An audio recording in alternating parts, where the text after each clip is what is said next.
Tonight, from the practice, Lisa Gay Hamilton, actor Michael McKean, JAG Karri Turner, and conservative analyst Darlene Kennedy.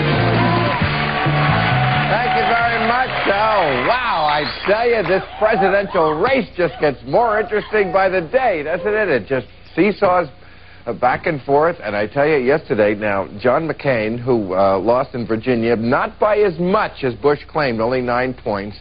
And now, here's the difference between these two guys. Today, McCain called Bush to congratulate Bush on his victories. And during the conversation, McCain said, I think I have a bad connection. And Bush said, try my guy. His stuff is primo. There, you see.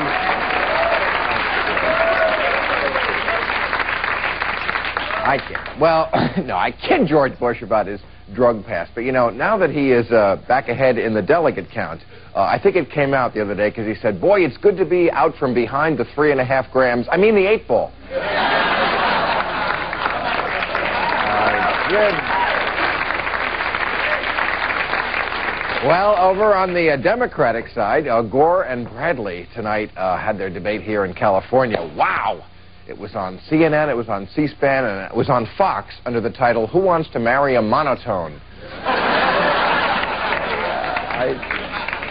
I tell you, Gore really knows how to play Los Angeles. You know, he knew exactly how to get the L.A. crowd and just showed them that he is more powerful than Bradley. Because during the debate, his cell phone rang and he went, I got to take this.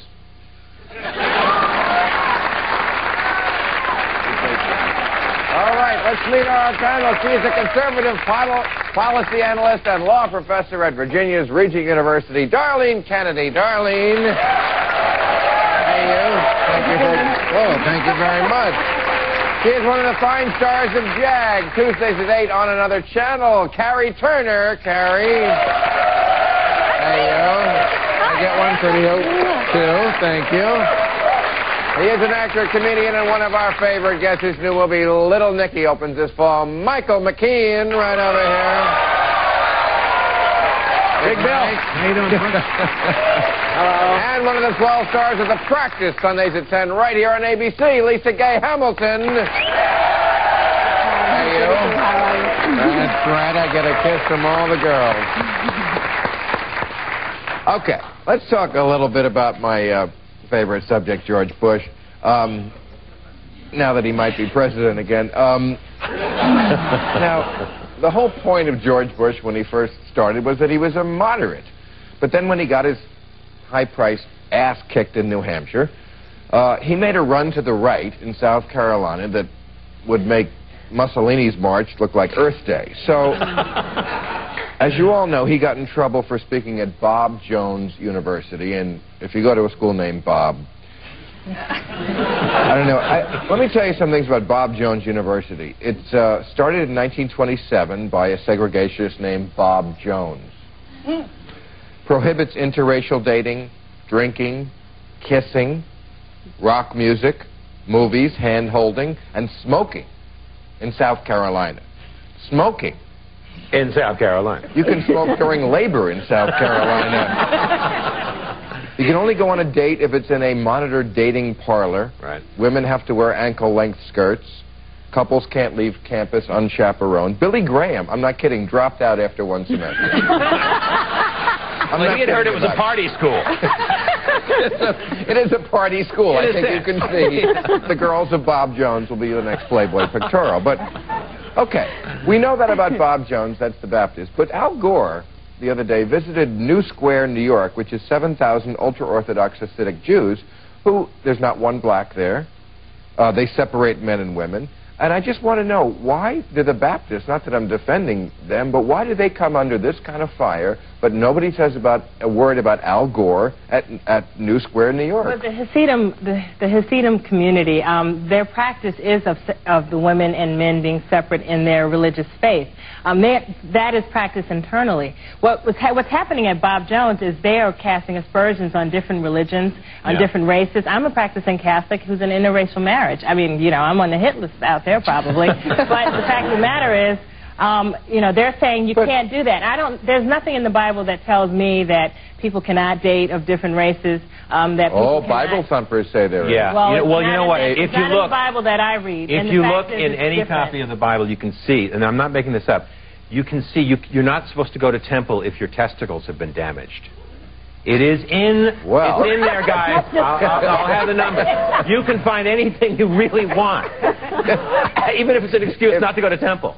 I'm serious. But the point, the point is, what they're doing is totally different. The Hasidim, they're not forcing their religion on other people. They're not forcing their Here's the real difference. Wait a second. Here's the real difference. Yeah. Bob Jones University was established 67 or whatever. 1927. So 70. By Bob Jones. Yeah, exactly. It was established in the United States of America. Yeah. Okay.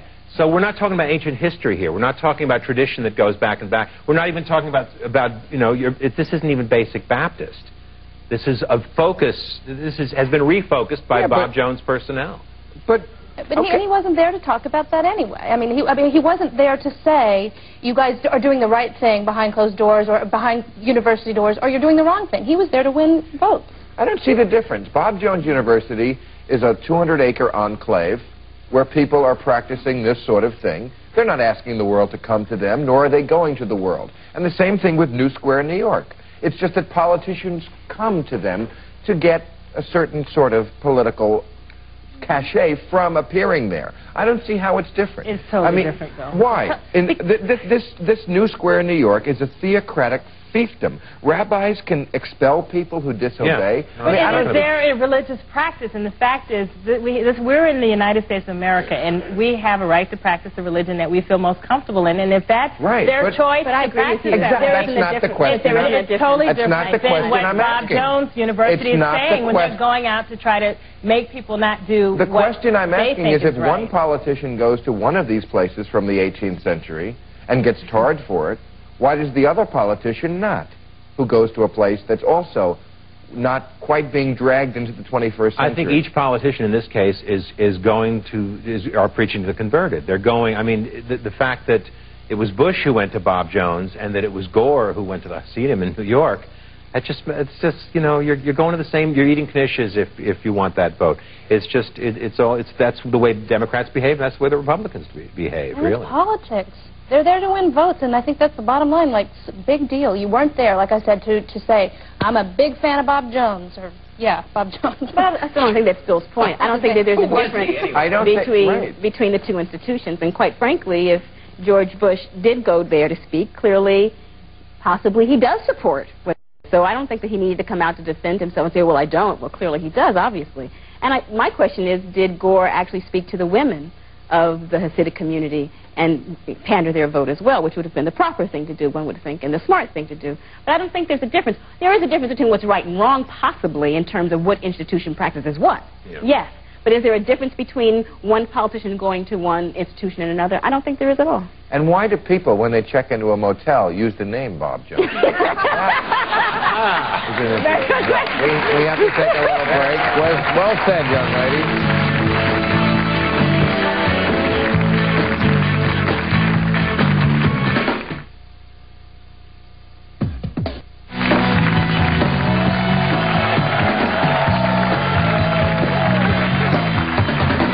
Okay, well, you know, it is primary season, and there's a lot of propositions on the ballot in different states. And, of course, the Ten Commandments always comes up when folks on their religious rights see that there is an opportunity for people to vote this in. Of course, it's unconstitutional, but that hasn't stopped a number of states. In Georgia, they want to withhold funding for schools who don't post the Ten Commandments. Wow. So kids can actually go to hell in a handbasket. What if they just wanted to put 5 up? Would they cut the funding in half? That's right. Wow. Well, why are you charging it only with the religious? I mean, or are you making an accusation it's a religious right? I mean, is there some harm in displaying something that our basis of our laws that come from? Yes, of course, and you know what the harm is. No, there is no harm. I mean, we have an establishment clause which prohibits the government from instituting a religion. By posting the Ten Commandments, all you're doing is saying, well, gee, yeah, I agree that it's wrong to kill and it's wrong to steal and that you should honor your parents. Yeah, you always mention the commandments that are not religious, that everybody agrees on. We shouldn't kill, which, by the way, is the only problem anyway, and the only, when they interview kids, that's the only one they actually know, is don't kill. Right. And you don't mention that 4 of them are religious. 4 of them are very religious. But no one is forcing people to Keep the Sabbath. Well, then why don't you post my religious commandments? I think you I'm should. a devotee of Spinal Tap. No, well, good for you. I'm happy for you. Solve the problem. Thank you. Solve the problem altogether. If you are religion A, post your beliefs. But that's if you're ridiculous. religion That's B, why we have post your separation of beliefs. church and state, because you can't do that. But you really could. Wait a minute. Wait a minute. And when, as a teen in high school or junior high, I didn't read anything that was on the wall anyway. I never looked at it. Is that why you missed all those pep club meetings? Yeah. But if you look at any religion, there is no faith out there that doesn't believe in those things, and I don't see what there is no harm. What do you mean there is no faith? What about someone who has an atheistic view? They still believe that you shouldn't kill and you should. But that's not the 10 Commandments, my dear. They say there is only one God. What about people who are polytheistic? What harm? You can't tell me what harm there is in putting them up. All you're arguing is that. What if we put up something that you didn't believe in, that you had to pass every day? Well, I have a right not to look at it, don't I? Oh, so the people who don't think the way you do have to turn their heads. That's what you're advocating. I look at the motive, though. I really think that so much political action on that level, on like a school board level, is cosmetic. It's saying, look how good we are. We're not going to have a Columbine here because look what we have on the wall. And I don't know whether that really prevents Columbines or not, but I just think if you do something cosmetically, then you're not doing it to be religious or righteous or anything else. You're doing it to show how, you know. I think it's actually more than cosmetic and very dangerous. Yeah. I mean, in homeroom, for example, you weren't allowed to talk because you had to do homework. Well, fine, do your little prayer right then, and say it quietly to yourself. And if you know, but to bring it in, to plaster it on the wall, to make it mandatory, you can't do that. It's actually offensive. It's offensive to people who don't believe in it, and it's a separation of church and state. Is exactly why we have that. Well, no one's being forced. I mean, the point is, then if it's posted up there, but if it's okay, posted, so let's post the Quran. How would you feel about that? It's too long. It's a long ago. But no one, it doesn't mean that every student has to abide by that faith. Then why can't we post that?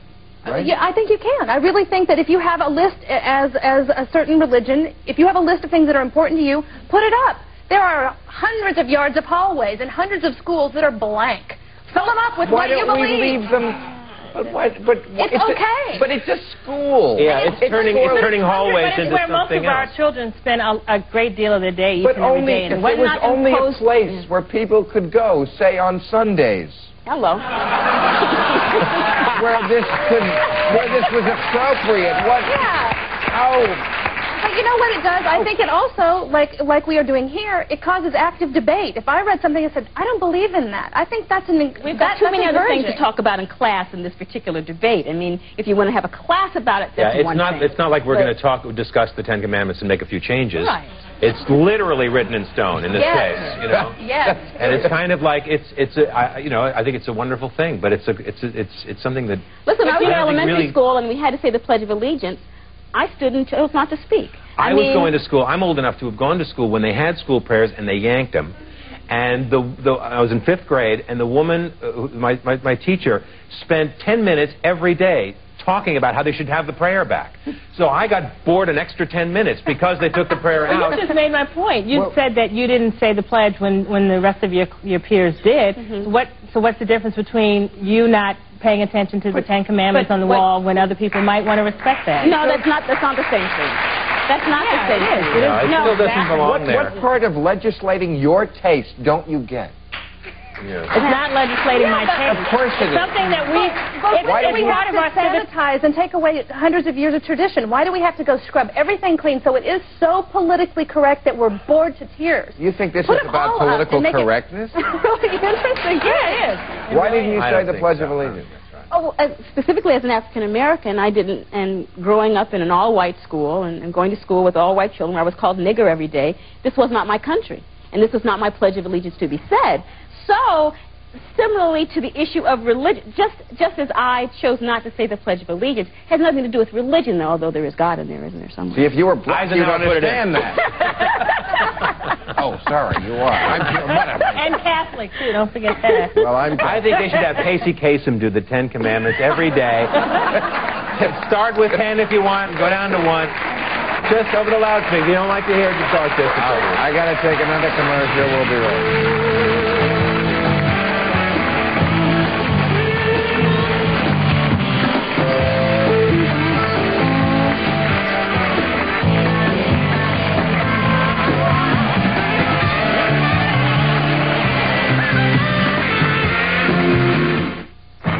Join us tomorrow when our guest will be syndicated columnist Ariana Huffington, actress Nora Dunn, and president of the ACLU, Nadine Crofton. Okay, we're talking about religion, and you mentioned you're Catholic, as I was raised Catholic myself. Never forget it. Anybody else here Catholic? Married a Catholic. You married a Catholic? Yeah. No, a Catholic. That's close. You ever batch one? Well, yeah. Isn't it amazing that this is an issue in this election? When was the last time you ever heard of a Catholic being bashed? Are these politicians, do they create the most incredible nonsense? No, okay. They look for sensitive spots, you know, and they pretend to cover, they pretend to care about them. But when was the last time someone called you a papist? I mean, really, is this really going on nowadays? Have you been... This has been an incredible year. I mean, you know, I don't wear my religion on my sleeve at all. I mean, I'm private with my religion. But to have to hear constantly this always negativity about Catholicism is it's silly, because nobody cares. In what vein, though? I mean, I haven't heard a ton of... Well, I mean, this whole thing kind of started going uphill with Bob Jones. It's what McKean and Bush are arguing now. Now. It's that they're cute. Right. It's just the hostility between the people running for office and but here's bringing up the there's issue. a real. Let me get to this. There's a real Catholic issue out there because you know there's a lot of Catholic hospitals that are the sole providers in their community for care, and they will not provide emergency contraception, which usually involves a woman coming in after a rape because they're Catholic hospitals. And there's 586 Catholic hospitals in the U.S., and I say a lot of them are the only providers, and it just seems like they're not doing their job. But they're not. No. But is it even they're legal? not allowed. Is that no. legal? What they're Yeah, it's a hospital is a private institution. What they are not servicing people for elective abortions and for tubal ligations. However, they're still caring for the community. If someone has AIDS or someone has... They won't give you the morning after pill. Because you know the Catholics. They're against anything that stops bringing more Catholics into the world. But what happens? But what happens? If you're a rape victim, you go to the nearest hospital. Exactly, and that's the problem. Yeah. If in fact this hospital is the only institution that services this community, and I'm a young woman that's just gotten raped, and I go to this hospital, the next hospital is 50 miles away. I'm being punished because of it. But an abortion is not an emergency thing that has to happen right now. That's something if I don't believe in as a this doctor. particular case, you're right. I think you can buy a train ticket, you know, and go 50 miles. You can in an emergency situation, though. Right. But you would never need an emergency abortion or emergency pill morning. Don't tell me I don't need an emergency abortion. If I need one, I need one. And if I need to go to the hospital, would not be a difference. Wouldn't be any difference. Yeah, but the whole point is 2 days later. They're serving the community with the rare exception of these procedures. Well, so that's nice to say, unless you're the rare person who needs one. Yeah. Exactly. I mean, but I'm asking seriously. In what case would you really need an emergency abortion? Like, has to happen the next day? Okay, if you got raped the night before. Okay, let's forget about emergency. The point is the issue of a community, an individual who needs service at a hospital. It's the nearest hospital. I can't go in. You know, I can't travel the 50 miles, let's say, or I can't travel the 100 miles. It's very often more than 50. Well, exactly. I mean, I can't. No, it is. I mean, when they say the only provider in the community, they're talking about a great distance. I mean, there's not that many places but in the case of a rape, a pregnancy, it takes a little bit of time to determine if you were pregnant in the first place. But maybe the girl doesn't want to get pregnant. Yeah, I mean, really, get over the issue of rape. I mean, you know, I want a freaking abortion. It's a hospital. That's the kind of procedure that hospitals give. I can't imagine not being able to go to a hospital and not getting a procedure done. Well, if it's a Catholic hospital and they don't do that practice, so you find another hospital. God bless America, and then just God bless America. That's amazing.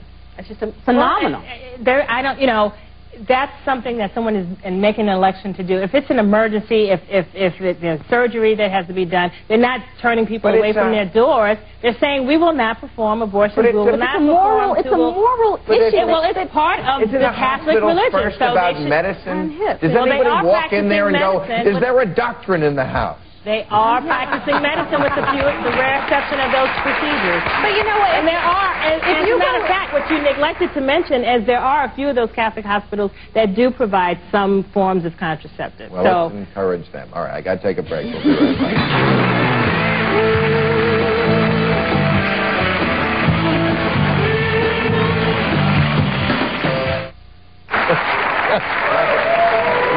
Pointed out that this is good with girls. It's good. I admire this panel. Tomorrow we have some girls: Ariana Huffington, Nora Dunn, Nadine Strassen. They're all girls. It's an all-girls show.